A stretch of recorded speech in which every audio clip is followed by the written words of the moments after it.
Ааларыңыз насыл болдым, қайырлы бейсенбілер, аруақтарға еш жатсаңыздар тие берсін. Бүгінгі бейсенбіге балымызды көрейік. Не болады, қалай болады, не болып жатыр өз жағдайымыз. Аруақтар не дейді?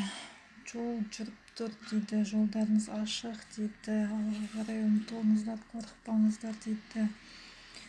Періштелеріңіз іштеріңізде бәрі асықпай тез жететін жерлеріңізге барып алыңыздар. Жұмыстардың бәрі оң.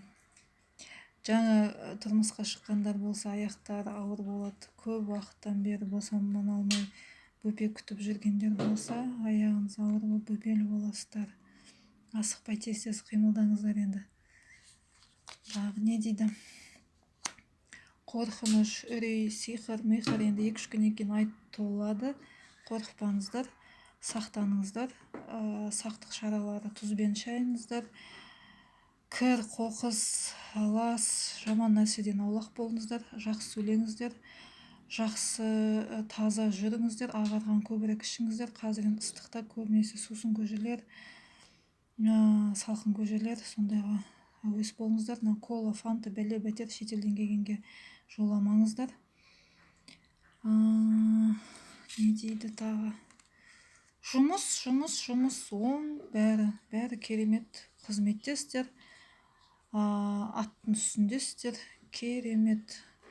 Бүгінгі күнге енді садақа беретіндер садақа берсін, бірақ исламның жаймейіне емес, өз қазағымызға аш отырғанға нан алып бердіңіз. Садақаны тиіммен, ақшамен бермейді, садақаны киіммен, затпен, тамақпен, көмекпен береді. Сондықтан жақсы сөйлеп, жақсы сөз жарым ырыс дейді, көмек беруге әрдайым ұмтылыңыздар. Бүгін өз бейсенбі, жақсы жұмыстар дейді. Баршылық молшылық келе жатыр. Кең болсаң кең болмайсың дейді. Қанша көп бересіз, сонша көп сізге келеді. Неғұрлым жақсы сөйлейсіз, соғұрлым сізді де жақсы көреді. Неғұрлым жақсы сөйлейсіз, соғұрлым да сізге жақсы нәрселер көп келеді. Жаманшылық сол күйі түп тамырымен жойылсыншы. Құдай жалынам, жалбарынам, шын мәнінде жақсылық келсінші. Бүкіл қазағым аман есен болсын, өсіп өнсін. Айтқаным айтқан.